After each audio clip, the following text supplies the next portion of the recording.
네, 같이 볼 하나님의 말씀, 본문 말씀은 사도행전 2장 37절에서 42절의 말씀입니다. 사도행전 2장 37절, 42절의 말씀.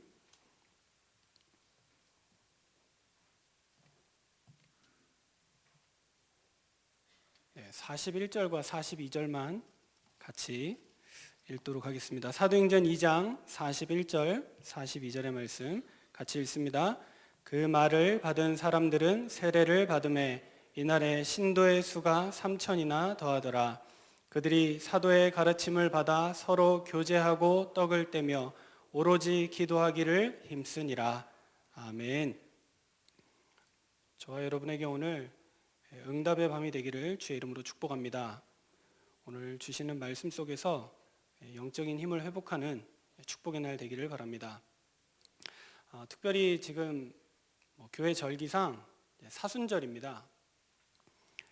그리고 사순절의 마지막인 이제 고난 주간을 저희가 보내고 있습니다. 그래서 다음 주 주일 예배는 부활절 예배로 예배가 드려지게 됩니다. 다 아시겠지만 고난 주간이라고 해서 우리가 고난을 당할 이유는 없습니다. 오히려 사단이 고난을 당하고 우리는 기뻐해야 되는 의미 있는 날들이기도 합니다. 그런데 고난을 받을 필요는 없지만 고난을 잊어서는 안 됩니다. 간단하게 표현하자면 이렇습니다. 유대인들이 왜 성공을 했을까요? 가장 열악한 조건, 작은 땅, 작은 인구, 그거 가지고 거의 세계를 정복하다시피 했습니다. 왜 그럴까요? 여러 가지 이유들을 듭니다. 태아 교육을 한다, 또 하브루타 교육을 한다, 파르데스 공부법을 사용한다, 여러 가지 일리 있는 말들이 있겠지만 또 뛰어나다, 민족성에 대한 얘기도 있습니다. 그러나 제 개인적인 견해로 근본적인 답은 고난 교육에 있습니다. 유대인들은 고난을 가르칩니다. 6월절이 되면 무교병을 먹습니다. 6월절 때 이스라엘 백성들이 애굽을 떠나서 광야길을 가는 그 준비를 하듯이 똑같이 합니다. 그 딱딱하고 맛없는 빵을 먹고 심지어 앉아서 먹지도 않고 식탁을 둘러앉아서 먹는 게 아니라 서서 먹습니다. 생각해 보십시오. 전쟁이 나서 피난을 가야 되는데 앉아서 밥 먹을 시간이 어디 있습니까? 똑같이 합니다. 그러면서 아이들이 엄마, 아빠 왜 이렇게 불편하게 합니까? 이게 의미가 있는 겁니까? 라고 하는데 그게 뭐죠? 그게 교육이에요. 이스라엘 백성이 복음 놓치고 하나님 떠나니 이런 고난과 문제가 또 찾아오는 것이다. 하나님 은혜로 구원받아 이제 노예 상태에서 빠져나와 가나안 땅을 향해 가는 것이다. 물론 영적인 의미를 이해하고 가지고 있지는 않지만 어린 자녀들에게 고난을 가르친다는 것을 기억하셔야 됩니다. 그래서 노예의 모습처럼 모든 것을 행하게 합니다. 마찬가지입니다. 우리 자녀에게 편한 걸 가르치고 축복을 가르치는 건 자동으로 되는데요. 참 어려운 게 고난을 가르치는 겁니다. 불편함을 가르치는 것 쉽지 않습니다. 그래서 우리 자녀들에게도 우리가 복음 안에서 축복을 얘기하는 것도 맞습니다. 정시기도하니 행복하더라, 그 말도 맞습니다. 그런데 정시기도하면 외롭거든요. 혼자 가만히 앉아서 기도하려고 하면 막막하거든요. 그래서 그거부터 가르쳐야 돼요. 혼자 있는 시간을 만들어라, 기도의 시간을 만들어라. 막 응답이 온다고 메시지 들었잖아요. 그건 맞는 말이에요. 근데 응답이 오기 전까지의 적막함이 있어요. 그 조용한 시간이 내게 편안해져야 돼요. 막 불편합니다. 힘들어요. 혼자 있으면 답답하고 숨 막히는 것 같아요. 아니요. 그게 하나님이 역사하시는 시간이에요. 그래서 기도를 배우기라는 게 참 힘든 겁니다. 모여서 기도하면 힘나지요. 저는 이상하게 메시지만 하면 찬물을 끼얹어가지고 모여서 기도하면 힘나요. 집에 가서 기도하실 때 힘나든가요? 힘 안 나요. 찬양팀도 없고 찬송가 음정도 안 맞고 반주도 없고 혼자서 찬송하고 혼자서 기도해야 되는데 이게 맞는 건지 하나님 역사하시는 건지 헷갈릴 때도 있어요. 그런데 그게 정상입니다. 거기서부터 시작하는 겁니다. 내가 그 하나님께 나아가는 그 영적 상태, 그 어색함을 견디는 상태에서부터 하나님의 응답이 시작되는 줄 믿으시기 바랍니다. 자, 그래서 고난주간인데 저희가 잠깐 말씀을 좀 기억하기를 원하는데요. 목요일에 여러 가지 일정이 있지만 어제 기원전 한 2000년 전 되겠죠. 예수님께서 목요일에 제자들의 발을 씻기셨습니다. 그러면서 세 종로의 모범을 보여주셨지요. 그리고 목요일 밤에 성만찬을 제정하시고 겟세마네 동산에 올라가서 깊이 기도하셨습니다. 금요기도의 기원이 뭔지 아세요? 성경에 금요일 밤에 깊이 기도했다 이런 건 없어요. 물론 예수님이 겟세마네 동산에서 깊이 기도하셨죠. 얼마만큼 깊이 기도하셨느냐? 땀방울이 피로 변할 만큼 기도하셨다고 하니까요. 근데 그것도 의미상으로 따지면 목요일 밤이거든요. 목요일에서 금요일로 넘어가는 자정에 깊이 기도하신 거예요. 그걸 우리가 원형을 가져와서 금요일 날 기도하면 예전에는 금요 철야라고 했죠. 밤새서 이렇게 기도한다고. 그리고 새벽 예배하고 집에 보내주고 그랬습니다. 한국 교회가 그렇게 뜨겁게 기도하던 때가 있었습니다.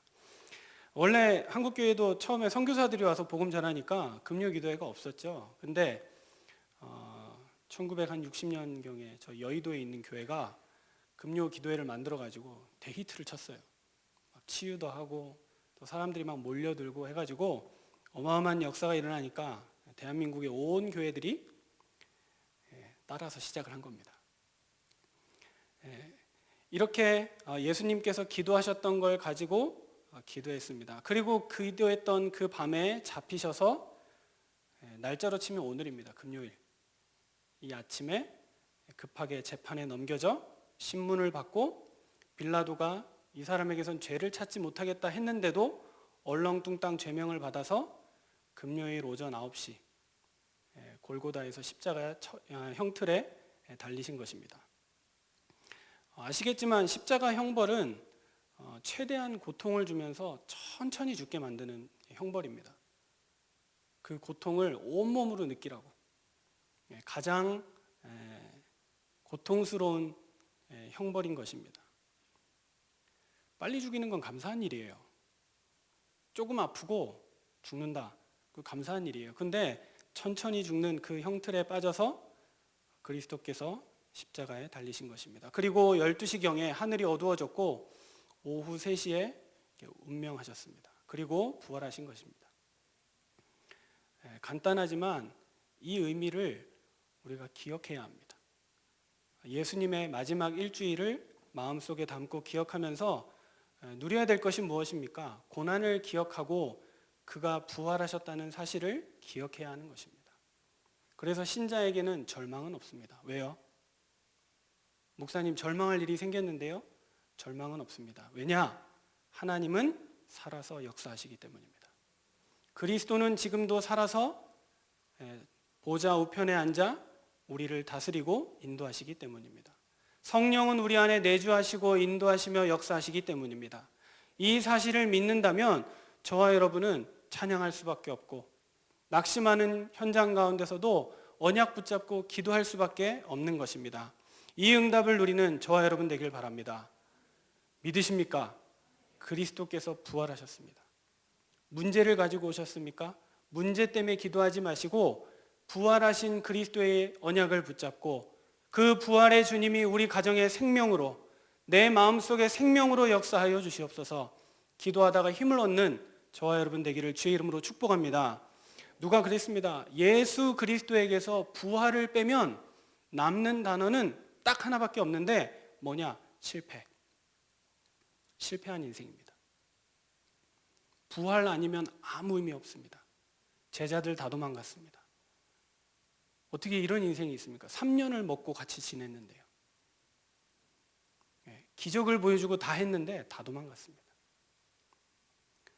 그리스도께서 부활하지 못하셨다면 저와 여러분 절망해야 합니다. 그러나 그분은 부활하셔서 인간에게 있는 삶저주를 멸하시고 그리스도로 우리 안에 역사하시는 줄 믿으시기 바랍니다. 우리 신앙생활에 있어서 가장 중요한 부분입니다. 가장 핵심입니다. 왜 그렇습니까? 이 사실을 이해하고 믿어야 운명이 바뀌는 것입니다.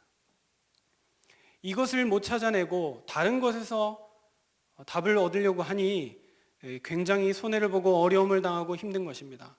복음이 없어서 이 사실이 이해되지 않고 믿어지지 않아서 고통당하는 게 불신자 인생입니다. 하나님 믿지 않는 것입니다.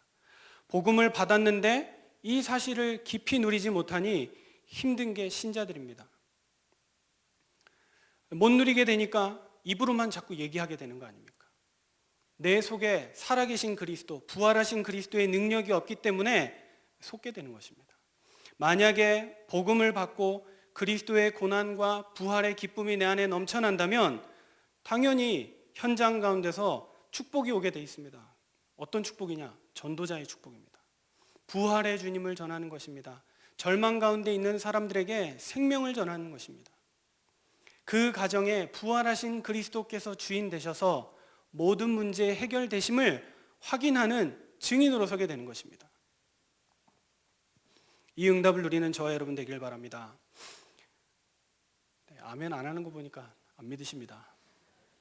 마음으로 아멘 하신 줄 믿는데 실제 그렇습니다. 왜 그렇느냐? 많은 사람들이 복음을 알고 싶어 하는데 복음이 잘 이해가 안 되고요. 복음의 비밀을 알고 싶은데 정말 힘들어요. 제가 좋은 방법 하나 알고 있는데 비결을 하나 말씀드릴까요? 복음이 정말 깨달아지고 체험되어지고 24시간 사실화되는 방법이 하나 있습니다. 궁금하십니까? 네, 답은 간단해요. 네, 망하면 돼요. 쫄딱 망하면 아무 힘도 쓸 수 없는 상황이 되면 복음이 진실하게 체험돼요. 목사님 뭔 소리를 하는 건지 안 망해보셨잖아요. 그러니까 그죠? 망해본 사람의 심정은 망해본 사람만 알아요. 아무것도 손 쓸 수 없는 상황에 처해본 사람. 어느 정도입니까? 각인 뿌리 체질 그냥 0.1초 만에 바뀌어요. 이 방법을 쓰지 않으시고 우리에게 무엇을 주셨느냐? 말씀을 주신 거 아닙니까? 복음 이해하고 깨닫는 것이 말씀을 통해서 우리가 이 사실을 확인하는 것이 그게 은혜 아닙니까? 그래서 마태복음 5장에 뭐라고 얘기합니까? 심령이 가난한 자는 복이 있나니. 낮아져야 돼요, 자꾸. 마음을 자꾸 높여요. 복음 받았는데 왜 안 됩니까? 복음 받았는데 왜 응답이 없습니까? 복음 받았는데 왜 기쁘지 않습니까? 자꾸 높이다 보니까 하나님이 주신 진짜 소중한 축복은 못 받게 되는 거예요. 그래서 교회 와서 제일 은혜 받는 게 뭐예요? 간단해요. 어떻게 저런 사람이 여기 와 있지? 또 하나는요. 어떻게 내가 여기 와 있지? 그거밖에 없어요. 그 수준까지 내려가면 감사할 일밖에 없는 것입니다. 또 뭐라고 얘기합니까? 애통하는 자는 복이 있나니 그들이 위로를 받을 것이며. 우리는 이걸 앞부분만 생각합니다. 애통하다 보면 기쁜 날도 오겠지. 복음 누리는 날도 오겠지. 아닙니다. 전부 내려놓고 오직 복음으로 새롭게 시작하는 저와 여러분 되기를 주의 이름으로 축복합니다. 마태복음 19장에 보니까요. 부자 청년이 예수님께 나와서 선생이여 내가 무엇을 해야지 영생을 얻겠습니까? 라고 질문합니다. 잘 아시는 내용이죠. 예수님이 그냥 형식적인 질문하니까 형식적으로 대답하세요. 율법을 지키고 부모를 사랑하고 쭉 얘기하니까 부자 청년이 뭐라 합니까? 안 그래도 제가 그거 다 합니다. 다 하는데 그거 이상으로 또 해야 될 것이 있습니까? 라고 했을 때 예수님이 뭐라고 말씀하십니까? 다 지켰다고 말하니까 그 사람의 가장 강하면서도 약한 부분을 딱 하나 찝으시죠. 네가 가진 재물을 다 팔아서 가난한 자들에게 나눠줘라. 그리하면 하늘 보화가 너에게 있을 것이다. 그리고 와서 나를 따라라. 얘기하는데 이 청년이 근심하고 돌아갔다 그랬어요. 마찬가지입니다. 그리고 나서 제자들에게 예수님 말씀하시기를 부자가 천국에 들어가는 것이 낙타가 바늘귀에 들어가는 만큼 어렵다고 말씀하신 거예요. 근데 제자들이 그러니까 그러면 또 누가 구원을 받습니까? 이런 질문들 계속하고요. 베드로 또 계속 딴소리하고요. 19장 26절에 보니까 예수님께서 그들을 보시며 이르시되 사람으로는 할 수 없으나 하나님으로서는 다 하실 수 있느니라. 이 축복을 누리는 저와 여러분 되기를 바랍니다. 하나님의 손에 붙잡힌 인생이 되는 것입니다. 말씀에 붙잡힌 인생이 되는 것입니다. 기도하다가 내 제목 가지고 기도하다가 성령에 붙잡힌 사람 되기를 주의 이름으로 축복합니다. 오직 복음이면 됩니다라는 결론으로 서는 저와 여러분 되기를 주의 이름으로 축복합니다. 그게 안 되니까요. 문제는 안 망하려고 하니까, 안 낮아지려고 하니까, 자꾸 뭘 받으려고 하니까 복음이 사실로 안 누려지는 것입니다. 세상은 우리에게 뭐라고 이야기합니까? 세상의 방법은 그렇습니다. 운명을 개척해라, 거슬러라, 하다 안 되면 순응해라, 받아들여라, 운명이다 라고 얘기하는 것입니다. 이것은 무엇을 모르는 것이냐? 영적인 배경인 인간의 운명을 붙잡고 있는 사단의 세력을 모르고 하는 말이 되는 것입니다. 오늘 복음 앞에 한없이 낮아지는, 기도하다가 하나님의 은혜 가운데 깊이 들어가서 최고의 답을 얻는 저와 여러분 되기를 주의 이름으로 축복합니다. 여러분 윤동주 시인 아십니까? 들어보셨죠? 서시로 유명하잖아요. 서시도 유명한데 이 사람이 신앙인이에요. 기독교인. 그래서 시 중에요, 십자가라는 시도 있고요. 그 중에 저는 제일 좋아하는 시가 하나 있습니다. 어떤 시냐면 팔복이라는 시입니다. 복이 8개나 있어요. 할렐루야. 그 시가 어떻게 되냐면요, 첫 번째 줄이 이렇습니다. 애통하는 자는 복이 있나니. 그래서 뭐라고 나오느냐? 슬퍼하는 자는 복이 있나니. 그거를요 8번이나 얘기해요. 슬퍼하는 자는 복이 있나니, 슬퍼하는 자는 복이 있나니, 슬퍼하는 자는 복이 있나니. 8번 쭉 얘기할 때 저도 그렇게 봤어요. 슬퍼하는 자는 복이 있지. 복은 붙잡아야 되니까. 제일 마지막에 뭐라고 나오는지 아세요? 제일 마지막 8번 동안 슬퍼하는 자는 복이 있나니 얘기하고 제일 마지막에 저희가 영원히 슬퍼할 것이요. 그게 결론이에요. 다른 것, 어떤 것 필요 없습니다. 복음 붙잡고 승리하는 저와 여러분 되기를 주의 이름으로 축복합니다. 왜냐? 복음 아니면 우리의 운명을 바꿀 수 없으니까요. 다른 걸로 자꾸 해보려고 하는데 안 바뀌니까요.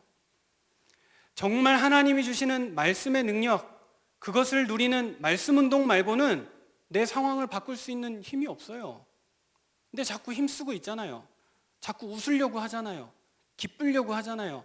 아니요. 슬퍼하는 자는 복이 있나니. 내게도 오늘 하나님의 은혜가 필요합니다. 하나님, 내 자녀에게 하나님의 은혜가 필요합니다. 우리의 현장에 하나님의 은혜가 필요합니다. 하나님, 우리나라에 하나님의 은혜가 필요합니다. 복음이 필요합니다. 전도자가 필요합니다. 하나님 보내주시고 만나게 하시고, 없다면, 만약에 없다면 내가 그 사람이 되게 하옵소서.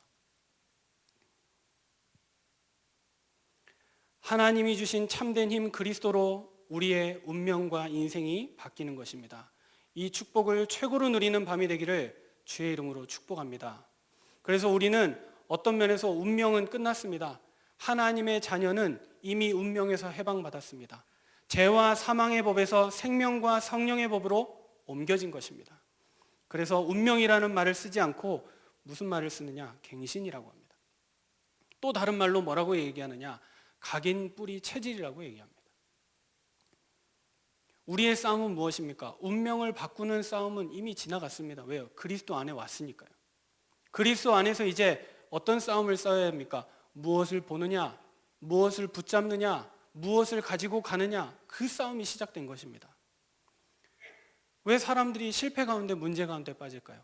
왜 목회자들이 어려움을 당할까요? 복음이 아니라서가 아니에요. 복음은 가지고 있어요. 근데 두 번째 싸움에서 지는 거예요. 어떤 싸움입니까? 각인 뿌리 체질을 바꾸는 싸움이에요. 왜 목회자가 돈 문제를 일으킬까요? 돈에 각인 뿌리 체질되어 있으니까요. 설교하고 신방하고 목회하고 다 합니다. 그런데 자기 속에는 뭘로 각인돼 있어요? 표시가 안 나요. 돈으로, 욕심으로, 허영으로 계속 가득 차는 겁니다. 복음 가지고 보면 여러 가지 이해되죠. 복음 아닌 목회자 망하는 게 당연한 거죠. 복음이 남아야 되잖아요. 그렇죠? 안타까운 일입니다. 그런데 복음이 남아야 되니까 돈 붙잡고 있는 사람 무너져야지 맞는 것이죠. 큰 교회를 이루었습니다. 부흥했습니다. 그 속에 복음 전하고 싶은 동기보다 부흥, 큰 교회, 대형 교회 잘 되는 거, 그거 마음속에 계속 각인 뿌리 체질 내렸으니 그것 때문에 고생하는 거 아닙니까?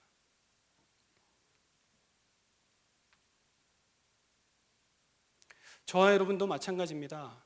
우리가 복음이라고 얘기하지만 실제 우리 속에 무엇으로 각인 뿌리 체질되어 있느냐, 이것을 이 현장에서 승리하는 축복의 사람들 되기를 주의 이름으로 축복합니다. 이게 우리의 영적 상태입니다. 자, 이 언약 가지고 저와 여러분이 하나님의 응답을 누리니까 오직 복음으로 영적 배경이 바뀌는 것입니다. 노예보다 더 무서운 게 노예 상태입니다. 노예에서는 해방될 수 있어요. 근데 노예 상태에서 빠져나오기는 여간 힘든 게 아닙니다. 거지는 노력하면 바뀔 수 있습니다. 그런데 거지 상태가 안 바뀌어요. 저는 본 건 하나 있습니다. 고아는 해결될 수 있어요. 고아가 열심히 살아남아가지고 결혼해서 자녀를 낳고 가족이 생겨요. 그럼 고아 아니잖아요. 부모가 없었을 뿐이지 잠시. 가족도 생기고 다 생겼잖아요. 근데 진짜 무서운 건 고아 상태예요. 그건 안 빠져나오더라고요. 신자가 마치 그렇다는 것입니다. 복음 아닌 뭔가에 사로잡혀서 거기에 붙들려서 끌려가고 있는 것입니다. 그 운명을 그리스도께서 해결하셨습니다. 저와 여러분의 영적인 문제가 온전히 복음으로 해결된 줄 믿으시기 바랍니다. 그래서 우리의 영적 상태를 무엇으로 바꿉니까? 각인 뿌리 체질을 예배로 바꾸고 기도로 바꿀 수 있는 것입니다. 하나님 주신 언약 안에서 이 축복을 누릴 때에만 우리가 영적으로 승리하고 승리하신 그리스도의 이름을 선포하며 하나님의 능력이 예배를 통해서 우리 삶 속에 전달되고 회복되는 줄 믿으시기 바랍니다. 그리고 오직 전도로 영적 상태가 바뀌어지는 것입니다. 현장에서 복음 운동할 때 성령이 우리 안에 역사하시는 그 사실을 체험하고 확인할 때 하나님이 주시는 응답을 확인하고 보게 되어 있습니다. 그래서 저와 여러분은 오늘부터 영적인 근원을 바꿔주는 전도자가 되어야 하는 것입니다. 우리의 운명은 바뀌었습니다. 그리스도께서 십자가에서 피 흘리시고 부활하심으로 모든 문제 해결하셨습니다. 이제부터 우리의 각인 뿌리 체질은 138로 시작되는 것입니다. 그리고 나면 무엇이 바뀝니까? 무능이 바뀌어집니다. 성도에게는 무능이라는 말이 없습니다. 하나님은 하실 수 있고 성령은 우리 안에 능력으로 역사하시기 때문에 땅끝까지 증인되도록 인도하시기 때문에 이 사실을 붙잡고 승리하는 저와 여러분 되기를 주의 이름으로 축복합니다. 무능을 바꾸는 4가지 방법이 있습니다. 오늘 우리가 같이 읽은 본문의 말씀처럼 첫 번째는 사도의 가르침을 따라가는 것입니다. 복음의 말씀, 하나님의 말씀이 증거되는 강단의 흐름을 붙잡는 것입니다. 말씀이 우리 안에 깊이 담기게 될 때 말씀이 치유하고 고치는 능력이 있음을 믿고 승리하는 저와 여러분 되기를 주의 이름으로 축복합니다. 두 번째는 말씀 붙잡고 교제하는 것입니다. 말 그대로 포럼하는 것입니다. 진짜 구원의 능력을 받으면 우리 안에서 뭐가 나오느냐? 축복이 나옵니다. 그래서요, 예배 드리고 나서 뭐예요? 목회자들은 성도들을 축복하는 거예요. 하나님이 주신 은혜 가지고 축복하는 거예요. 우리 장로님들은 가정에 가서 뭐예요? 자녀들을 축복하는 거예요. 하세요, 오늘부터. 축복을 할 때 몰래 하지 마시고요. 가족들 다 있는 데서. 어떻게 축복하느냐? 자녀들이 보는 앞에서 엄마를 축복합니다. 아내를 축복합니다. 아내는요, 아이들과 모든 가족이 있는 앞에서 아버지를 축복하는 겁니다. 부모는요, 부모가 함께 있는 자리에서 자녀들을 축복하는 겁니다. 그래서 복음으로 교제하고 나누는 것입니다. 우리가 현장에 다락방 가서 마찬가지예요. 성도를 축복하는 것입니다. 하나님의 말씀으로 권면하고 축복하여 이 영적인 사실이 깨달아지고 영적인 상태가 바뀌어지도록 하나님의 은혜를 나누는 것입니다. 그리고 떡을 떼는 것입니다. 그래서 구원의 감격과 감사, 그 능력이 넘쳐나는 그리스도를 기념하는 성찬이 우리의 현장 가운데 있는 것입니다. 마지막으로 다른 거 없습니다. 기도하기는 것입니다. 기도하기를 힘쓸 때 하나님의 성령이 강하게 역사하실 줄 믿습니다. 오늘 우리가 함께 모여 기도할 때 하나님의 성령이 역사하실 줄 믿습니다. 우리의 영적 상태가 바뀌면 무능은 당연히 바뀌는 것입니다. 그러면 미래도 바뀌는 것입니다. 그 한 사람이 섬기고 있는 그 교회, 그 현장도 바뀌는 것입니다. 그래서 우리의 결론은 무엇입니까? 세계복음화입니다. 어떻게 하면 됩니까? 임마누엘 서울교회는 수도권 2000지교회입니다. 이를 위해서 하나님이 임마누엘 서울교회 전도운동할 수 있도록 모든 것을 허락하셨습니다. 성경적인 전도운동, 당회장 목사님을 통해서 말씀이 선포될 때마다 그 언약 붙잡고 따라가는 것입니다. 그리고 임마누엘 서울교회는 평신도들이 전도운동하는 현장입니다. 그래서 현장에 다락방 운동이 되어지고 하나님의 축복 속에 들어가서 우리 후대들 키우는 축복의 현장이 되는 것입니다. 결론이 무엇입니까? RUTC입니다. 전 현장의 계층별로 지역마다 하나님이 원하시는 RUTC를 세워 정말 전도 제자들을 키워내고 전도운동하는 교회로 237 나라를 살리는 교회로 쓰임받는 저와 여러분 되기를 주의 이름으로 축복합니다. 기도하겠습니다. 살아계신 하나님, 은혜를 감사합니다. 오직 예수 그리스도로 우리의 인생의 모든 문제 해결하심을 믿습니다. 오늘 기도할 때 우리의 무능이 해결되는 축복의 날 되도록 성령 하나님 인도하여 주시옵소서. 우리의 미래를 온전히 주께 맡기오니 주님이 사용하시는 우리 인생 되도록 축복하여 주시옵소서. 감사드리며 그리스도 되신 예수님의 이름으로 기도합니다. 아멘.